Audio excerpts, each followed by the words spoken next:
Хамарва сайхан амарсан явуулна.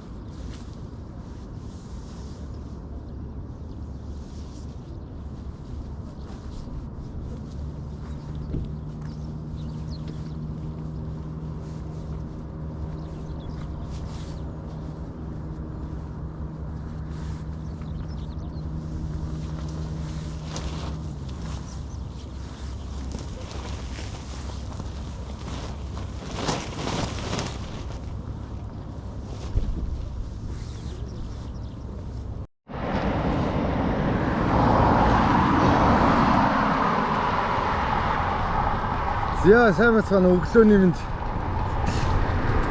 Өглөө өдрөө орой минь. Миний хувьд бол өглөө болж байна. Аяллаа 2 өдөр Төв аймгийн Дүүн сум дээр хончоод дараагийн газар руугаа явж байна. Цааш аяллаа үргэлжлүүлээд. За дараагийн газар бол 9 тасархай байх юм шиг байна. 9 тасархай дээр айлт хоноглоно гэсэн. Таньдаг ах юу асан таньдаг айл байгаа гэсэн. Тэрнээс юу байж магадгүй. Таньдаг ах нэ. Инх хоёр ах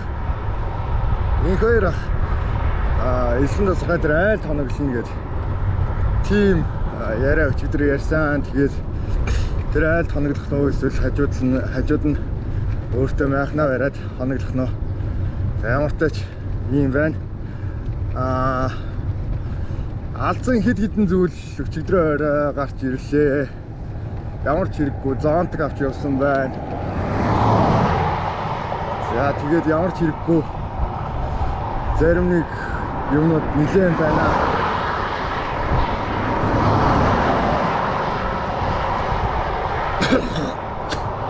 Гэтэ нэгэнт өнгөрсөн. Өөрөөхөө нэгэнд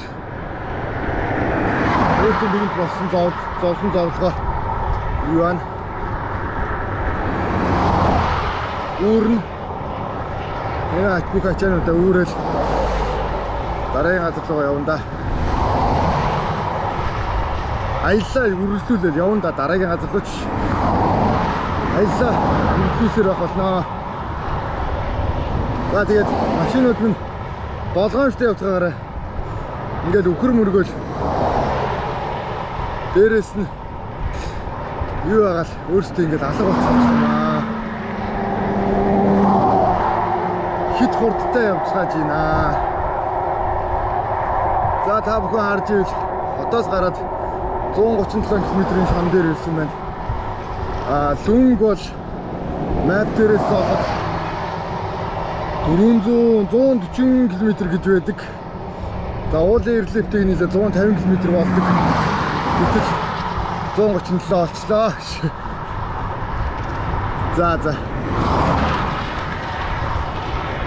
За би нэлээд амьсгаж эхэлж байна.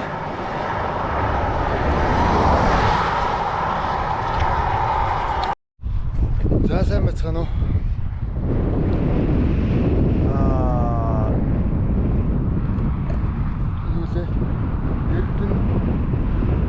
За хүмүүсийн хэлдгээр сансар гэж нэрлэдэг. Тинчээс ерөнхийдөө бол баг ойролцоогоор ирчээд байгаа.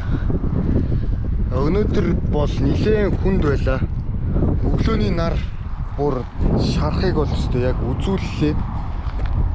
Тэгээд өглөөний наранд шарагдаад 12 хүртлөө 12 бол ерөөхдөө бол битүү наранд өксүр газар дандаа таарлаа. Тэгээд хонг байдгээ шавхцсан шиг байна. Өнөөдөр өстэй хоолыг яаж идэх үү гол нь дотор үнэхээр бэлбэгнээд болдог бай. Өдөр тараг авч уусан. Тэгээд ус уусан. Хоошоор идсэн. Хоолны газрууд нь хоол байдаг. Эрдэнэ сантын хоолны газараа орж хоол идэх гэсэн чи яг бэлбэгнээд эхэлсэн. Хоёр хоошоор идсэний дараанаас болоод бэлбэгнээд ирсэн эхэлсэн. Тэгэхээр юу ач чадсангүй л дээ. Тэнэс шүү дээ. Альфтай юм болсонгүй. Тэгээд за ямар ч хэлсэн нэг ийм газар буудалсан юм аа сая. Тэгсэн чинь арай жоохон өндөрлөг газар байсан аахгүй. Энэ байдлаараа бол бороо орж магадгүй шинжтэй өнөө шин. Тэгээд бороо орж магадгүй болохоор арай жоохон өндөрлөг газар хончий гэж бодсон. Юу отглие гэж бодсон чинь битүү чулуу гадсаа зоож чаддаг. Чулуугаар балбаа алдаг. Үнэхээр чадсангүй. Одоо энэ чинээс юмнуудаа зөөгөөд арай хайтахан газар юу яаж хоногдож байна. Тэгээд Эрдэнэ нэг хоёр ах юу яасан? Өглөө надаас төрүүлж явсан. Би нөгөө нэг стори хийсэн байсан да. Юугаа орхичлаа гэж GoPro-го орхио явсан байсан. Хамаг юмнуудаа хурааж явах хоорондоо GoPro-го тавьж юм хийж ягаад GoPro тавьж юмнуудаа хураачаад тэгээд тэр чигтэн GoPro-го орхиод бус бүх юмнуудаа аваа явуулсан мэт. Тэгээ нэг 5 гаруй километр явсан баха. Ямар ч хэсэг нэг даваа өөдөл өксөж эхэлсэн. Нэгэн дэш өксөж эхэлсэн. Бүгд битээр яриад маргааш өглөө өгсөн гээд өксүүрийнхээ яг доотлолд очиж хоноглоод тэгээ маргааш өглөө сайхан амарсан байгаа дээр өксүүрээ дуусгачих гэсэн. Гээд юу яасан чи би буцах шаардлагатай болов буцаа явсан. Нэг хоёр хас 12 цаг 1 цаг нэг цагийн үед би бүтэн цагаар хоцорсон байсан.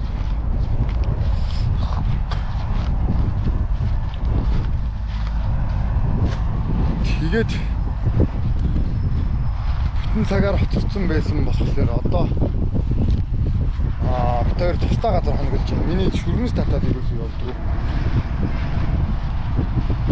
Өнөөдөр жоохон тослоод хонохоос тэгээд хоол борцтой шүл хийж идэн уулнал эсвэл арай жоохон өөр гоё амттай юм хийж идэж магадгүй. Юунаас авсан хоолоо саруу зах дээр нэг амар магтаал байсан хоолоо. Тэр ихчийн хоол юу Япон бэлэн хоол бэлээ л дээ. Яг бэлэн хоол мал шиг тийм биш. Их гоё амттай энэ төргээ тэгээдсэн. Өнөөдөр ямар ч хэлсэн тэрнийг нь амсъя да. Энэ чи хог могоо үлдээсэн. За нөгөө нэг юу яасан газар чи энэ байна. Буудлах гэжсэн газар энэ байна. Ингээд битүү чулуу болчиход байгаамаа. За юу яагаад эргээд нэг хоол хийж явах үеэр ч юм уу. Эсвэл маргааш өглөө нэг майхан хурааж явах та. Юу ая да холбогдъё да. За баяртай. Гадаа бол үнэхээр сайхан байна уу гэхдээ. Ингээд